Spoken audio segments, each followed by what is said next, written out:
Welcome. I'm Sebastian Mahfood, and you're listening to WCAT Radio, the on-air wing of En Route Books and Media, bringing you the dulcet sounds of Catholic wisdom with Bob Olson, who will now introduce today's show and speaker.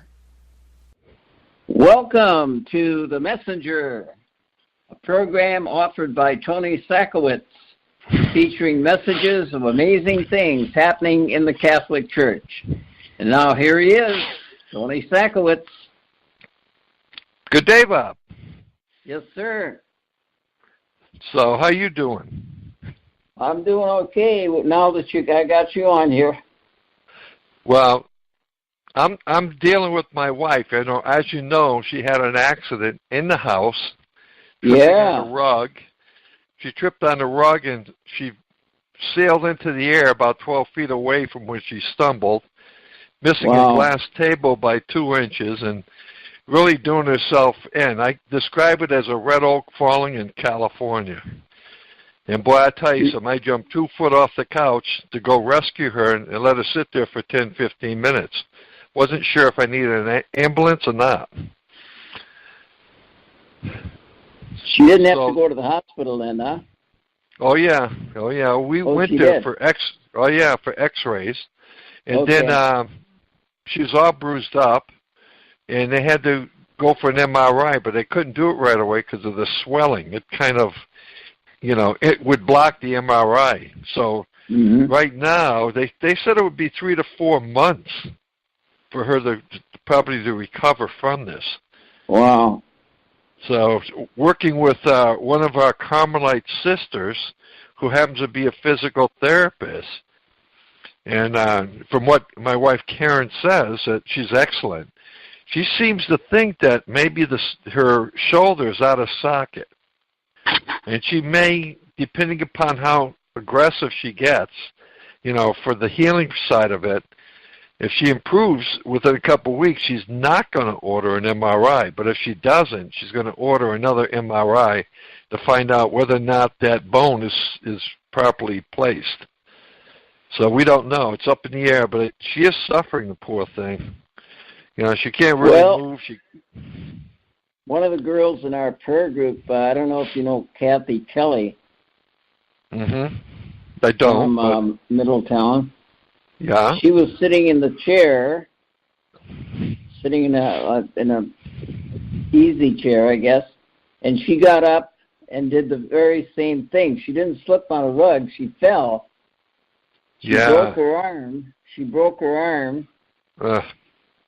And then she had to, after that, she had to have her shoulder operated on because she couldn't raise her arm. Yeah. So it was very similar. Very similar, yeah. Yeah, my wife can't raise her arm either, So, So you haven't been able to work much. No, I can't do my little jobs because I'm from doing her nails and having her hair washed to haircuts and finger polish and doctors and all that. I have a full slate. I've even tried to get time today to prepare for tonight, and I barely made it in time. Hopefully we've got a couple things put together that we can discuss, but I'll tell you something. It's a real trip. And you know what? The one thing, even though it's a very negative thing in a sense to go through this, because it's heartfelt, you fall deeper in love with her for some reason, because you really have to take care of her. So it's like, I don't mind that. I really don't mind that. Yeah, it's a challenge, but you know what? It gives me a chance to show what I can do for her. If I can't do for my own, who can I do for? That's right. So that's where it is. And I can do the same thing for you, too, for $9.95. Yeah. Thank you. You're welcome. Of course, that's a discounted price, right? So, with that, I'd like to just share with the listeners, even like these accidents do occur, and it seems to me, Bob, that everybody who's trying to get close to God recently is going through a lot of traumatic stuff, whether it's illnesses or things that go wrong with the car and all that type of thing. And I think that's expected the closer you try to get to Christ, because evil is trying to distract you. Like he's just trying to distract the whole world from what's going on, too. What do you think? Yeah, definitely. You must see the same thing, I would imagine. All my friends have something going on with them physically right now, So, I don't know. It's just something you got to grin and bear. It's another cross, and you just do it, That's right. So, but on the other side, I've got to redo my deck for my house. My brother's coming over to help me tomorrow, so hopefully that'll go well. So let me start off with this, Bob. This is from. Hang on 1 second as I get my papers in order. This is from. It's the title of it is "Revolution in Real Time" by Mark Mallett, Mallett, and he starts off. He says, "I have already introduced you to a priest friend in New Boston, Michigan, with the Divine Mercy message first appeared to spread in North America from his very parish. He receives visits from the holy souls in purgatory each night in vivid dreams." That's pretty interesting. "I recounted this past December when the late Father John Hardon, Hardon, appeared to him in a special dream. Quote, persecution is near. Unless we are willing to die for our faith and be martyrs, we will not persevere in our faith." Now, this is, I'll inject my own 2 cents right here. These types of visions are very common. It's not for everybody, but they're not as rare as people think. Because I've known of one that happened to my daughter when she was younger, where her guardian angel came to her, and my oldest brother, who passed away at the age of 36, very young from Hodgkin's disease. So they are common. So it's interesting to see what he say. Persecution is near. And you know what? From what I see in the world, from what I hear in the world, and the restlessness of the people around us, I think there is something that's about to happen. It's Did you say that Father John Hardon visited Mark? Well, it says I have, let me see. He says he heard when the late John Hardon appeared to him in a special dream. So let me read this again. I recounted this past December. Slow down a little bit, because I didn't get it. Okay, so let me start again. I have already introduced you to a priest friend in New Boston, Michigan, where the Divine Mercy message first began to spread in North America from his very parish. He receives visits from the holy souls in purgatory each night in vivid dreams. I recounted this past December what he heard when the late Father John Hardon appeared to him in a special dream. And, quote, persecution is near. Unless we are willing to die for our faith and be martyrs, we will not persevere in our faith. End of quote. This humble priest has also received recent visits from the little flower Saint Therese de Lisieux, who has given a message which I believe is for the whole church. Father does not publicize these things, but confided them to me personally. With his permission, I am publishing them here. Now, my own injection right here. This is going to be more. We're going to hear more and more about these so-called private revelations and secret things. Because going along with this, I did a lot of research on the miracles that are happening around the world, and I can attest to this fact that the Blessed Mother and Jesus and all the other gods that may not be of Jesus are all doing very unique things. I'll get into that a little bit. I can't do them all tonight because there's just so many of them. But there's some weird ones that God is using every instrument he could possibly do to bring us back to him. Okay, so let me go on with this. Did you have any questions at this point, Bob? No. Well, you were just mentioning, what did you say you have this list? Oh, on the list that I have? Yes. Is all some of the apparitions that are appearing. There's a ton of them around the world. Where did you find? Now, where did you get those? That's on the internet. You know, I mean, the internet is a great source of information. And let me see now. I wonder if I got in this one here. Well, what I did was I went and did a broad search. Miracles in the world. That's all I got to. Oh, okay. That's what you know I what I wanted mean? to know. Okay. Yeah, miracles in the world, and then you'll get a whole list of them. You know, it's all right. It's informative, very informative. Okay, so in April 2008, the French saint appeared in a dream wearing a dress for her first communion and led him toward the church. However, upon reaching the door, he was barred from entering. She turned to him and said, quote, "Just as my country, which is France, which was the eldest daughter of the church, killed her priests and faithful, so will the persecution of the church take place in your own country." That's St. Therese, I think. All right? Yeah. In a short time, the clergy will go into exile and will be unable to enter the churches openly. They will minister to the faithful in clandestine places. The faithful will be deprived clandestine places. The faithful will be deprived of the kiss of Jesus, which is Holy Communion. The laity will bring Jesus to them in the absence of the priest. Wow. So that means a lot of Eucharistic ministers are going to be busy. For sure. You know, administering the body in the precious blood, you know. Immediately, Father understood that she was referring to the French Revolution, which was sudden persecution of the church, which burst out.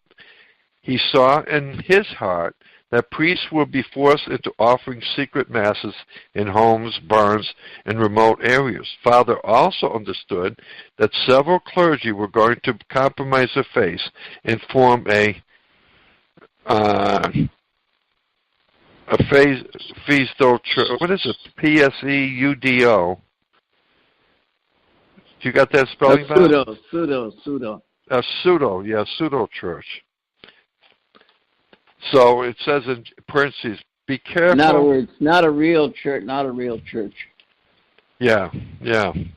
So, quote, it says, be careful to persevere your faith, because in the future the church in the USA will be separated from Rome. And that's Saint Leopold Mandic, 1866 to 1492 A.D.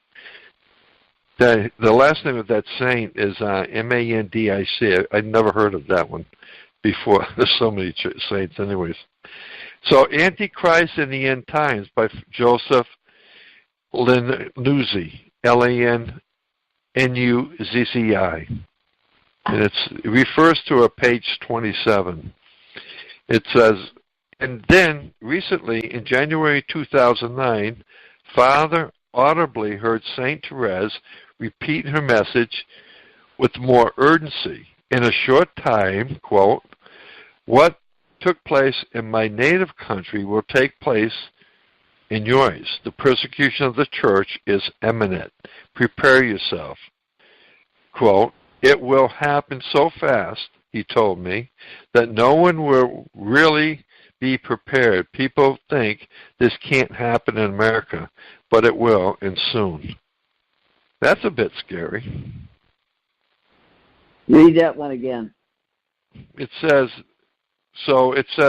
the Antichrist. This refers to the Antichrist in the end times by Father Joseph Lanuzzi, I believe, L-A-N-N-U-Z-Z-I. He refers to a page 27, evidently out of his book, labeled The Antichrist in the End Times. Okay, and it goes on. And recently, in January 2009, Father audibly heard St. Therese repeat her message with more urgency. Quote, in a short time, what took place in my native country will take place in yours. The persecution of the church is imminent. Prepare yourself, end of quote. And there's another quote here. It will happen so fast, he told me, that no one will really be prepared. People will think this can't happen to America, but it will, and soon. Okay.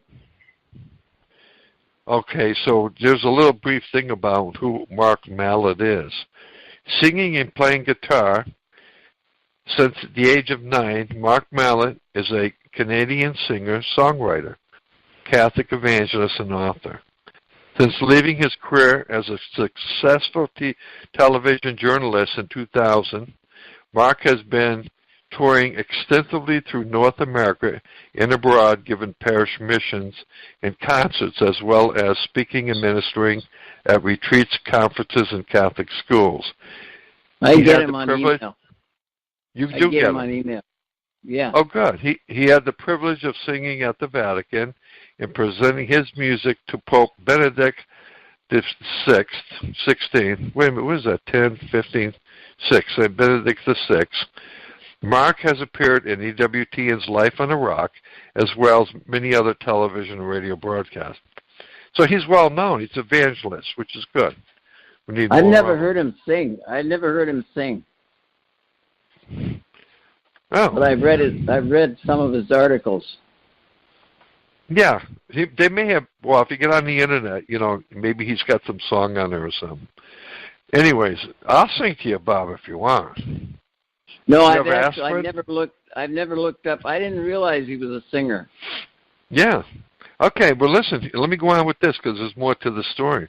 While singing a song he had written for the Mass several years ago, Mark felt drawn to go to the church and pray before the Blessed Sacrament. It was there that he heard the Lord calling him in his heart to become a watchman for his generation. As Pope John Paul II asked the youth at World Youth Day in Toronto, Canada. So under the care of his spiritual director, Mark began to publish a regular blog journal to help prepare the church for the dynamic times we live in. A summary of those writings was published in the fall of 2009 in a book called The Final Confrontation. I heard of that book. I can't say that I've read it, though. Have you heard of that, The Final Confrontation? Yes. All right, so let me just finish a little bit. We've got a couple more sentences. Around that same time, Mark also launched his second phase of his ministry in a parochial webcast called Embracing Hope TV. So that's it must be a website, Embracing Hope TV. Mark and his wife Leah have 8 beautiful children together, 3 girls, 5 boys, in fact, in that order, and make their home in a small farm in western Canada. Is Canada? Yeah, how about that? Like my son-in-law, a Canadian. That's interesting. So he must do spiritual songwriting. Oh yeah. So you should have gotten that from Bill, that particular one. I think I did. I didn't look at it yet. Yeah, today I looked at my email. I had like 48 messages. I'm saying, what the heck is going on? A lot more Bills. You know how he goes. He gets going. You can't stop him. You gotta love that guy. You gotta love him. All right, so so why do we have miracles? Let me ask you that, Bob. Why do we have miracles? Well, I think, there were times when the Lord used miracles to, to wake people up, to bring them closer. Yeah. That's one of them. And hey, do you ever hear of miracle drugs? Yeah. Those drugs are all miracles. You ever hear of miracle water? A miracle what? Water. Oh yeah. There's a lot of that. We have Lourdes is one of the big areas. Mm-hmm. Guadalupe. There's a Juan. I can't say Juan Diego because Juan Diego is Our Lady of Guadalupe. It's another Juan, which is about a few towns away from Guadalupe in Mexico, where this one guy, Juan, his name was Juan, was sick, and Michael the Archangel appeared to him and told him, "I will heal you, but you have to go out and dig for some water. It's healing water." So instantly, Juan whatever illness he had, was healed. So he got up out of bed, and he went to the area that the St. Michael told him to go.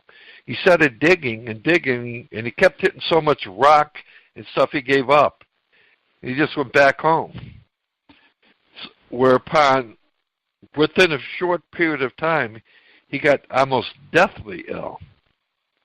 And St. Michael appeared to him again and said, "Juan, I gave you orders to look for the miracle water. And if you don't look for the water, you will die of your illness. So you'll be healed a second time. There won't be a third or something to that effect." And instantly he was healed again. So this time he went out and he brought a bunch of friends with them, started digging this one area, and they got to a point where they couldn't move this one rock. It was so big and couldn't do it. And how did they know where to dig? Well, Michael the Archangel told them where to dig. Oh, okay. Yeah, so this angel, what I call an angel, showed up, a man, and with one hand pushed the rock aside. And there was the water. Now, as the story goes, when we're on pilgrimage to this place, in the interim, I think I might have shared this story. Daughter was You were actually there? Yeah, I was actually there. Not for the miracle, but to witness the well. Yeah, I know. And being transported there, our escort said, "Look, we're going to go to this place where Juan had this miraculous medal," told us about Michael the Archangel. He said, "Now, when there's a lot of sin in the world, the well may be dried up. So if it's dried up, we can't get any of the healing water." So sure enough, we get there, and the well was dried up, and they made that announcement. So my wife and myself, and we had 3 or 4 other people. For some reason, God had them attached to us. They kept following her and I around. Yeah. They had buckets with, gallon buckets and pails for the holy water. So Karen went up to this girl behind the counter, and she had just announced, there was none there. She said, "But you got to understand, my daughter was just diagnosed with 3 forms of cancer. We really need the water." And with that, the woman pointed to a guy that was like on the other side of the counter, maybe about 10, 15 feet away. And just her pointing to him, he shook his head like, yes. He says, "Go to him." So they had a reserve of water.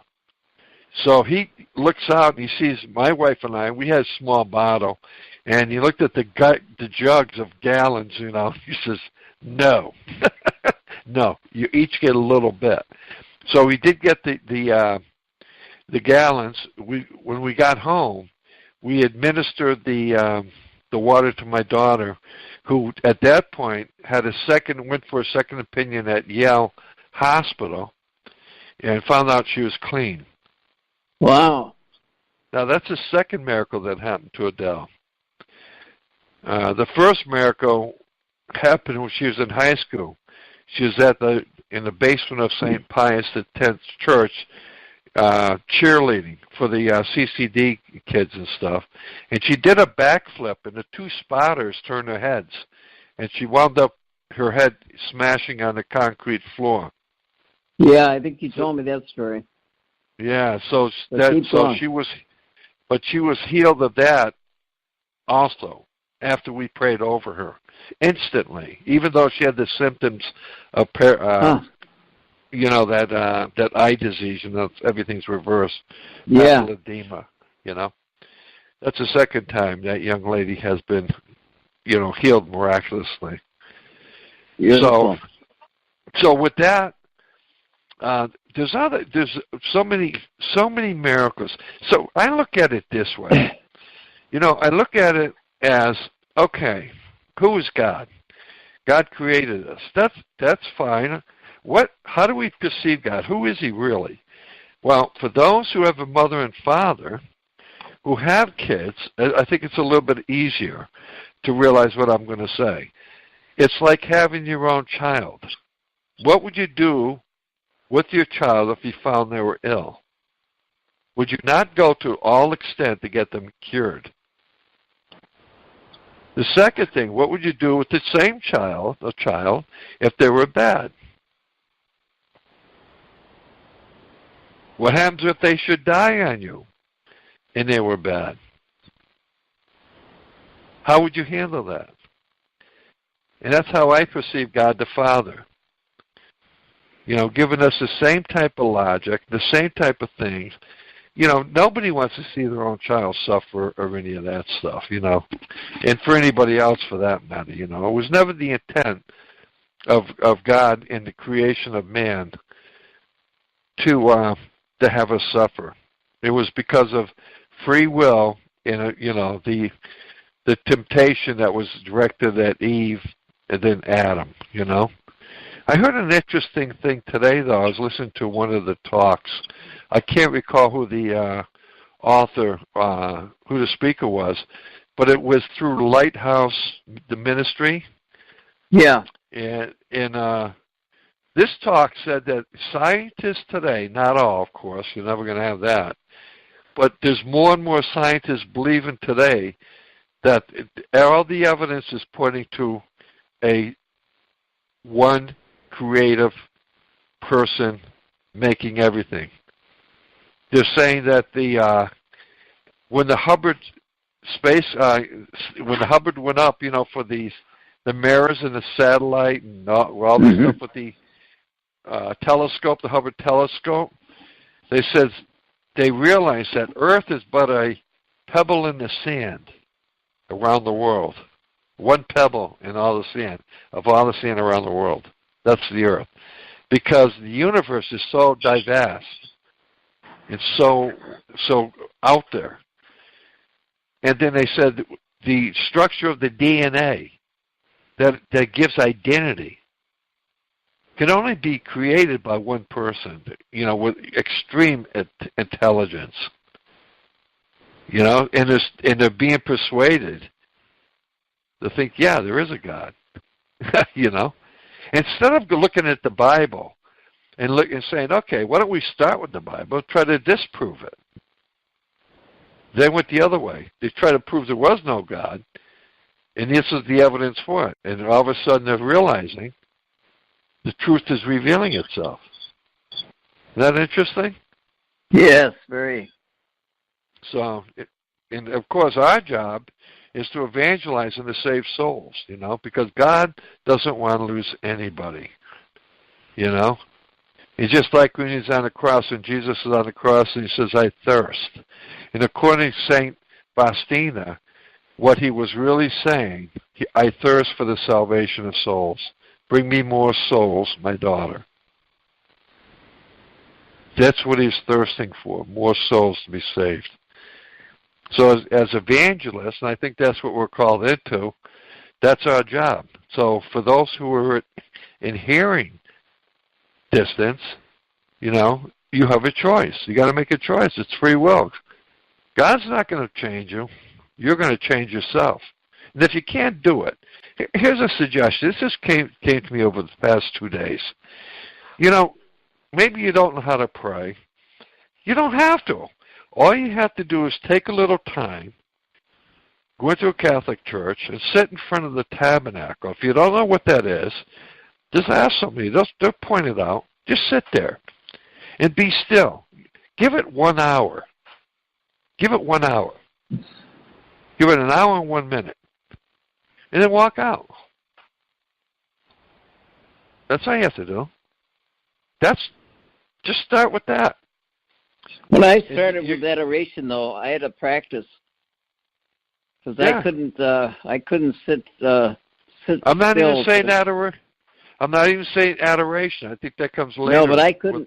I couldn't sit still for more than 15 minutes. No, but the point is this, Bob. You can be standing and walking back. Pardon? You don't have to sit for an hour. You can walk back and forth as long as you're in front of the tabernacle. Just give it an hour and 1 minute. Yeah, but I'm just telling you the way I did it. Yeah.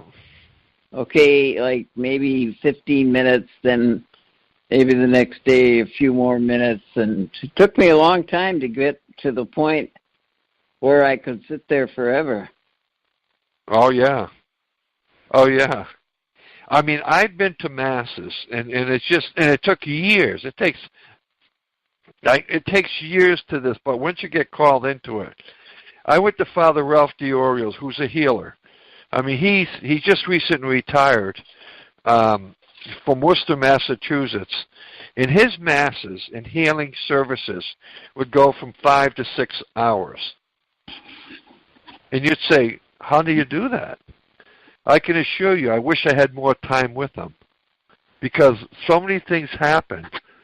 And Jesus fully displayed himself, that he's alive and doing well, through the Holy Spirit, within Father DiOrio, of seeing the miracles that occur. You have to search. People have to, by free will, you got to take your free will, say yes, just say yes, and go out there and find out where these things happen. They're happening all around us. Here's one of them right here, just to give you an idea. Jesus in Madonna images in, it's Kuala, Kuala Lumpur, Lumpur. Yeah, the last thing is Lumpur, Lumpur. That sounds like it's in Africa or something like that. But anyways, an image of the Madonna. It's like this, Kuala Lumpur. Yeah, Lumpur. Is that in Africa? I'm not sure about that. Yeah, well, anyways, we know we got that out there. It says an image of the Madonna appeared on the hospital window outside of Kuala Lumpur in early November 2012. Hundreds of Catholics gathered at a SIME Derby Medical Center to view the image, which appeared on the 7th floor window. Some traveling long distances joined the strong lighting candles, singing hymns and saying prayers, and they declared they should also see Jesus 2 windows away from his mother. How about that one?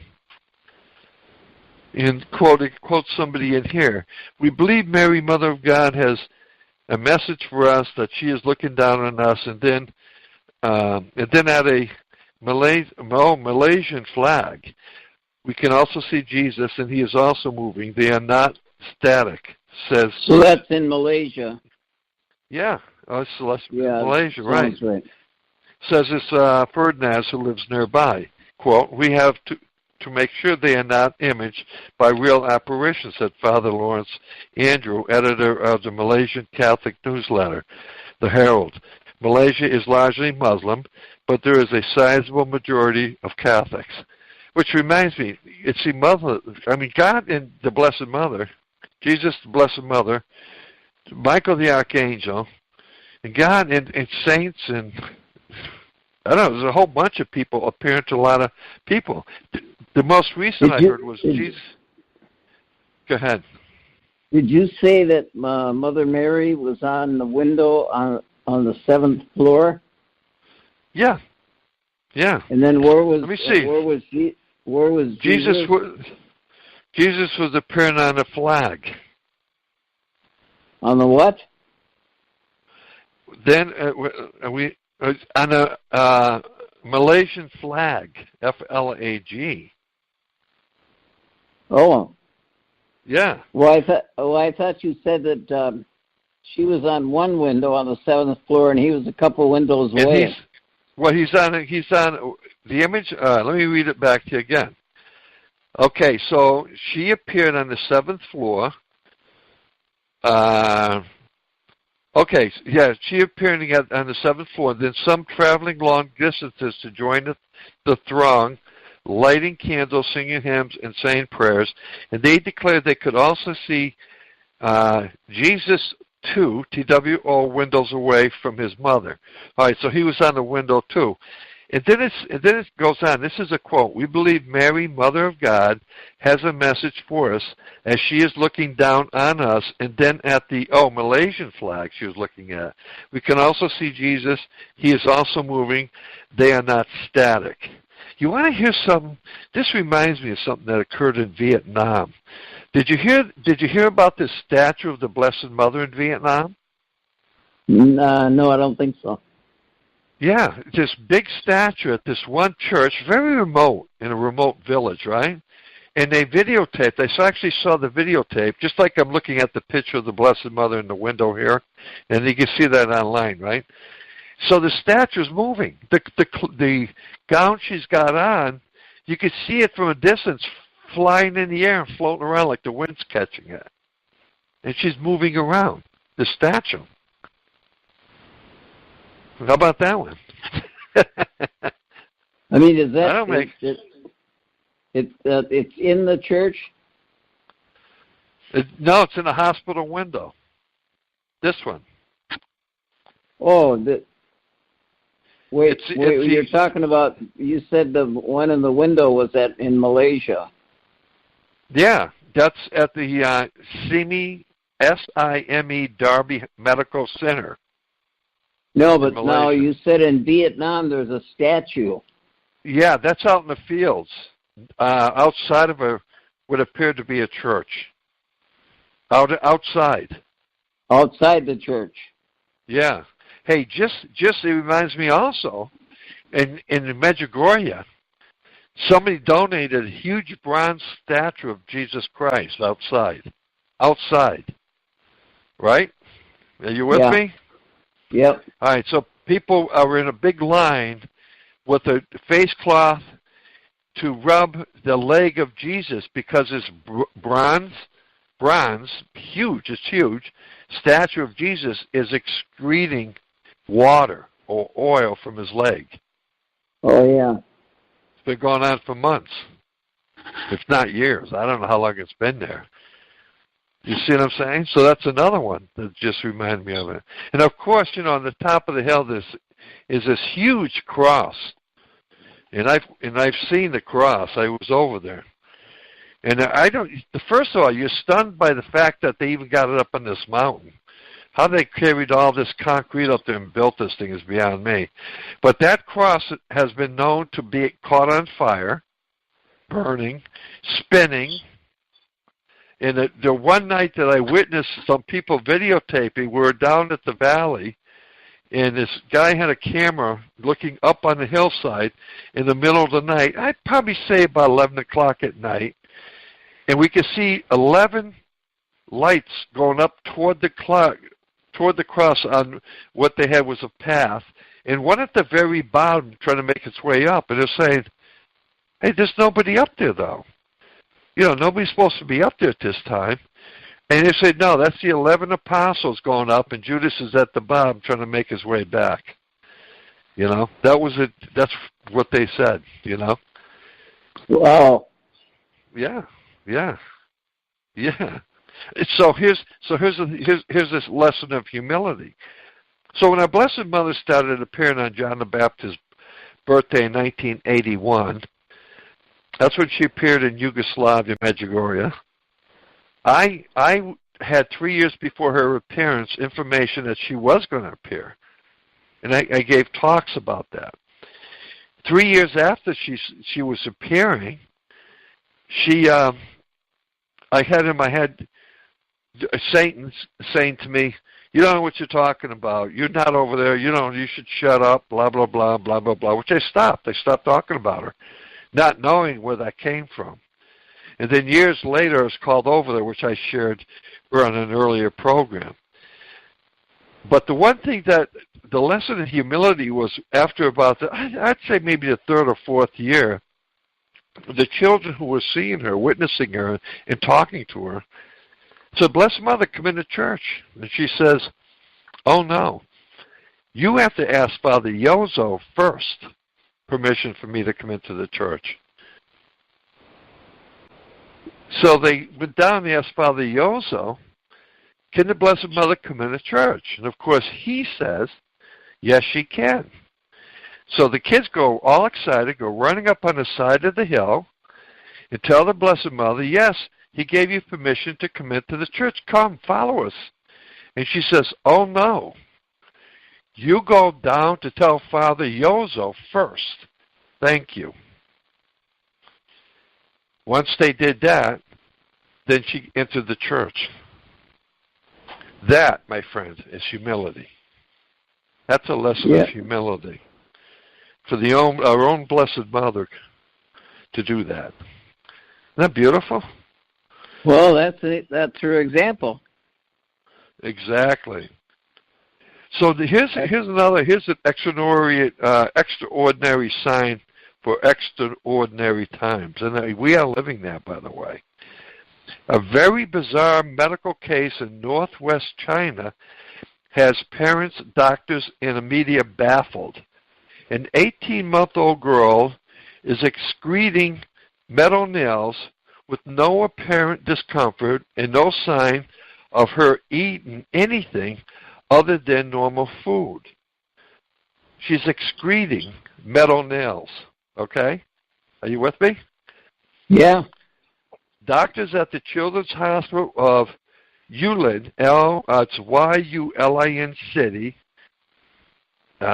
these Chinese names, Shanxi, S-H-A-N-X-I province, where the little girl is being kept under observation while her astonishing case is being investigated, said the baby girl has excreted 21 nails in a steel pen during the past month.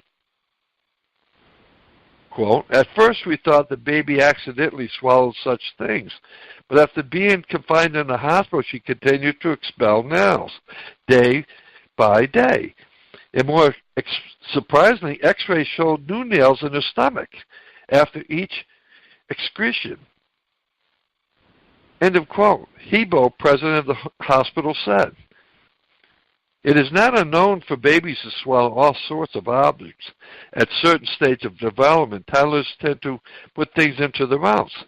It is also a medical fact that, if lacking certain minerals, babies may try to satisfy that need by eating charcoal, soil, and so on. But this strange case is unprecedented. The baby's parents told the media that they were entirely at a loss as to how to explain the daughter's case. They wonder whether for some inexplicable reason the daughter might be producing nails in her stomach. The doctor showed reporters 4 nails in a steel pen they claim the girl has excreted. Hebo announced to the media that from now on the girl would be placed under closer scrutiny and confined to her hospital bed. In a similar case, in August 2008, Indonesian media sources reported on a strange case of a woman whose body produced fine metal wires just under her skin and protruding through it. The wires were between 10 to 20 centimeters long. The woman's name is Norsyada, Norsy, Aidah. She is a teacher from Sagada, East Kutu, Kutai, and a graduate of Miller Ward University School of Social and Political Sciences. God. Her first symptoms started manifesting in 1991. The metal wires grew out of her chest, her belly, and hands. God probably wants to show His almightiness through these odd disease, said Noah. Isn't that amazing? Oh, yeah, it's unbelievable. Her chest, her belly, and in her hands. She said that to prevent the wires from hurting her skin, she wore the upper part of a two-piece munkena, M-U-K-E-N-A. I don't know what they call that. The loose clothing worn by Muslim women when praying, and trousers only up to her lower abdomen. She does not allow the wires to stop her from conducting daily activities. As a Muslim, she added she never forgets to perform the Shalat prayers, is it? S-H-A-L-A-T prayers 5 times a day. That's fascinating. Wow. So that's that world of miracles. Are we interested yet, Bob? Pretty good, huh? Yeah, well, you know that the mirror, if you recall, down in Florida, in one of the office buildings, remember there was an image of the Blessed Mother? Yes, on the big window. On a big window. They tried to use window cleaner and acids and everything else to try to get rid of it to no avail. You know? So let's do this. Oh, I don't know if you heard about this. The mysterious star. On December 12th, 2008, Share International distributed a news release announcing that in the very near future, a large, bright star will appear in the sky, visible throughout the world, night and day. Around a week later,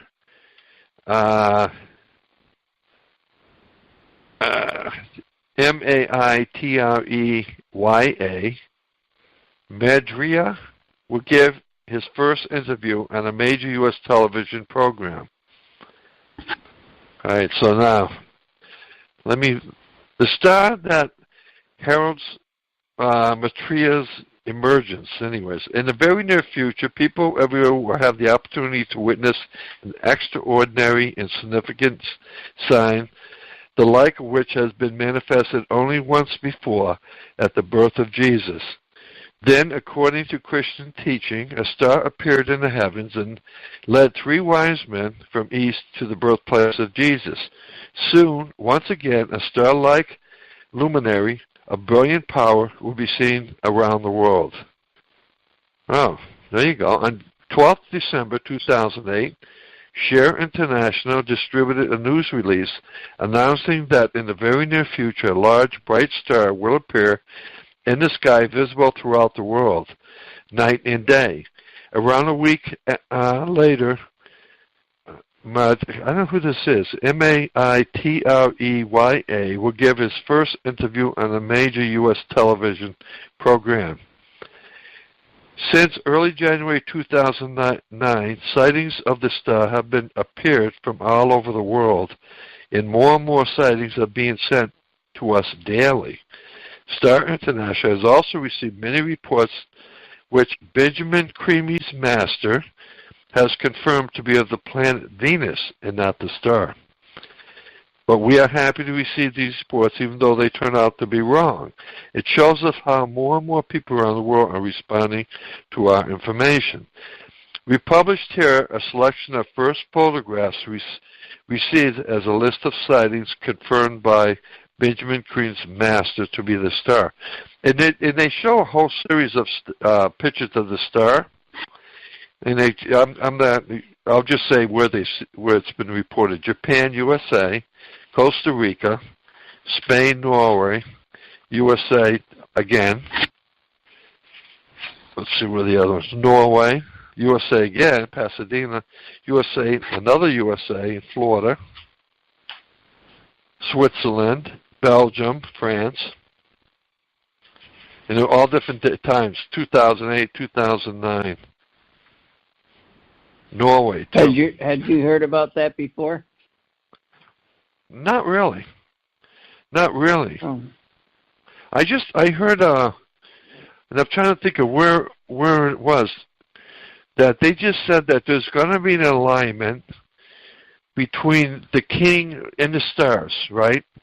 It's an astrological alignment that it's going to be the first time ever that this will occur, and probably the last time this particular one will occur. And it's going to be with the lion, which represents king, and 12 stars, with the Blessed Mother and the moon under her foot. That's coming up on, Bill O'Keefe, September 23rd of this next month, the 23rd. Yeah. And they said there may be 3 days of darkness, 3 hours of darkness, right? Did you read that one? Also, see that one? No, you guys were talking about it Saturday, though. Yeah, Bill was. I didn't really get the gist because I didn't read that particular article, but I read it today. And I said, that's pretty wild. Once in a lifetime. What's a what? So, it'd be once ever. It's never occurred before. Okay. You know, and you know how the stars represent different things.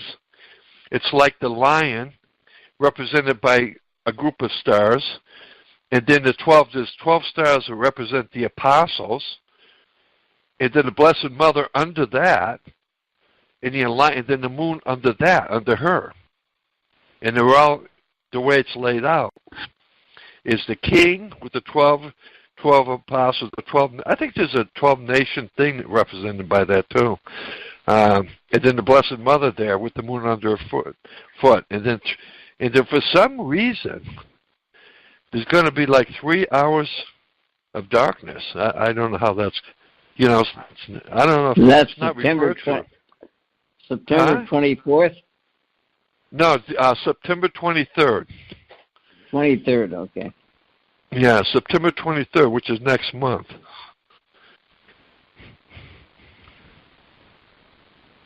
Huh. Oh boy, here's one. Argentinian girl cries wooden tears. A 9-year-old Argentina girl cries wooden tears. The phenomenon began in November 2007 in the Argentinian town of Colombia, Liebig, Liebig, in Corrientes, that's Corrientes province. The tears, which look like little wooden chips, appeared suddenly from one day to the next. Oh, I can't read it. That's not one I can't read that one. I didn't download the other information on it. I have the wrong stack. That's what I mean. I have so much information here. All right, so let's see. Let's get back off. I'll have that for you next time. Okay. How we doing? Good. I lost track of time here. Let me see now. Oh, they refer to those stars as a satellite, as bright, and as but what as God the Father, what would you do to get your children back? Wouldn't you send out like the Blessed Mother, the angels, all the saints, get out there, get them, gather them up? That's what I would do. Try to save as many souls as you can. Oh, here's one, hey. This is a good one. Okay, so a wink from, this is Shirdi, Shirdi, S-A-I, Baba, B-A-B-A. A marble statue of Sir Baba, 1840 to 1918, in Avatar, A-V-A-T-A-R, and a previous incarnation of Sai, S-A-I, Baba, has miraculously opened one eye. The miracle occurred July 2008 while the owners, devotees of Surbi Baba, were cleaning the statue in preparation for the following day's puja, P-U-J-A, which means worship. The 12-inch high white statue is in the home of Bukha Lakshmi, L-A-K-S-H-M-I, and his son Drupad. Why do I get all these things? Who was cleaning it. At first, the statue seemed to have some particles in the corner of his left eye. As Drupad was cleaning it, he felt a sudden change in the statue, and the eyelashes appeared to move. The family decided to stop washing it and wait. On the following morning, 18th of July, they were astonished and thrilled to see that Surdi Baba had opened his left eye overnight. Since then, the miraculous winking statue has drawn huge crowds already. Surdi Sai Baba once said, my eye is ever on those who love me. End of quote. You can't make these things up, Bob. No, I know. How'd you like to have a week? I mean, the Blessed Mother statues have been known to be bleeding water, blood, oil, Right.